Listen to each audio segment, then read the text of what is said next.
lebih parah dari itu adalah seorang peserta tes telah ditanya untuk memilih salah satu saja, Pancasila atau Al-Quran, tidak boleh memilih kedua-duanya.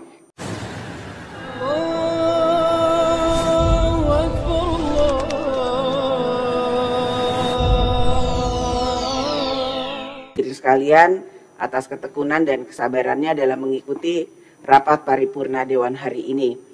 Dengan seizin sidang Dewan, maka perkenankan kami menutup rapat paripurna. Pimpinan, masukan-masukan dari anggota saya kira menjadi tradisi kita di DPR ini.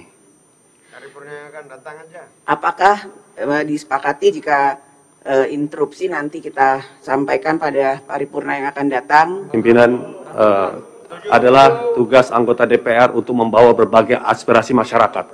Oleh karena itu pada tempatnya lah, pada setiap selesai paripurna, sambutan dari kementerian dan lain-lain diberikan waktu untuk anggota. Saya Al-Muzamil Yusuf, A420 fraksi PKS Dapil Lampung meminta waktu.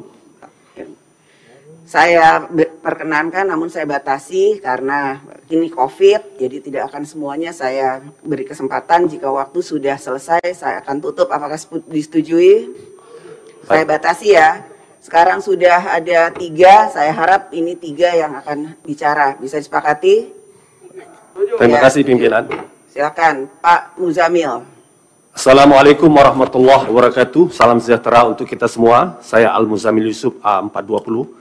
Fraksi PKS Dapil Lampung. Pimpinan dan anggota yang terhormat, hadirin sekalian yang saya muliakan.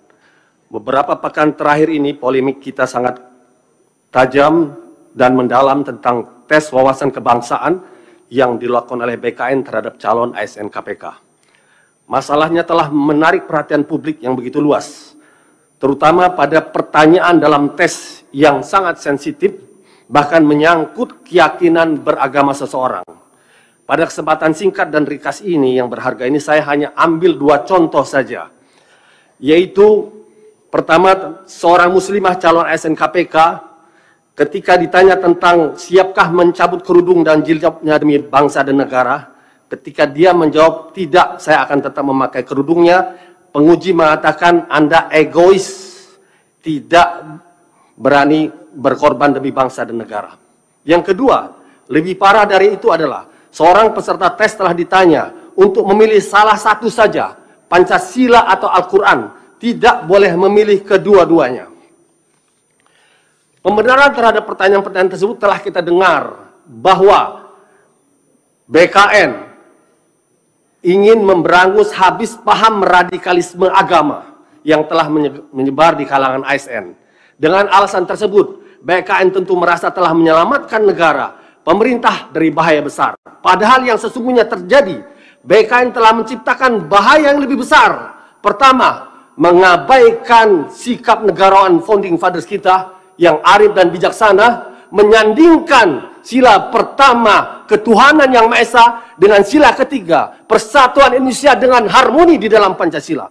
Kedua, BKN telah menginjak-injak amanat konstitusi Undang-Undang Dasar kita, pasal 29 ayat 1 dan 2, yang berbunyi, negara berasal atas ketuhanan yang Maha Esa dan negara menjamin setiap penduduk untuk memeluk agamanya masing-masing dan beribadat menurut agama dan kepercayaan itu. Maka, niat BKN untuk memerangi radikalisme agama berubah menjadi kebijakan terorisme terhadap keyakinan umat beragama, khususnya umat Islam yang dikonfrontir untuk memilih Pancasila atau agama. Pancasila atau Al-Quran. Seakan-akan orang yang memilih Al-Quran, dia tidak Pancasilais. Saya tidak bisa membayangkan tes wawasan kebangsaan ini, kalau kita tolerir, kalau kita legalkan, akan seperti apa generasi bangsa kita ke depan. Oleh karena itu, pada forum yang penting ini, saya menyampaikan 3 tuntutan. Pertama, Presiden Jokowi harus menggunakan kewenangannya untuk membatalkan pemberlakuan TWK BKN terhadap calon ASN KPK maupun terhadap seluruh ASN dari berbagai instansi. Kedua, Presiden Jokowi perlu segera membentuk tim TWK dari tokoh lintas agama, tokoh akademisi pakar yang tidak anti agama untuk menyusun TWK yang sesuai dengan Pancasila dan konstitusi kita.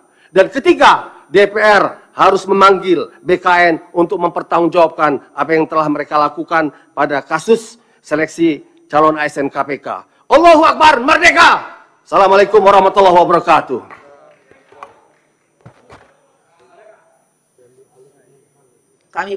Kami persilahkan kepada Saudara Menteri Keuangan Republik Indonesia untuk bisa meninggalkan ruangan terlebih dahulu. Kami ucapkan terima kasih.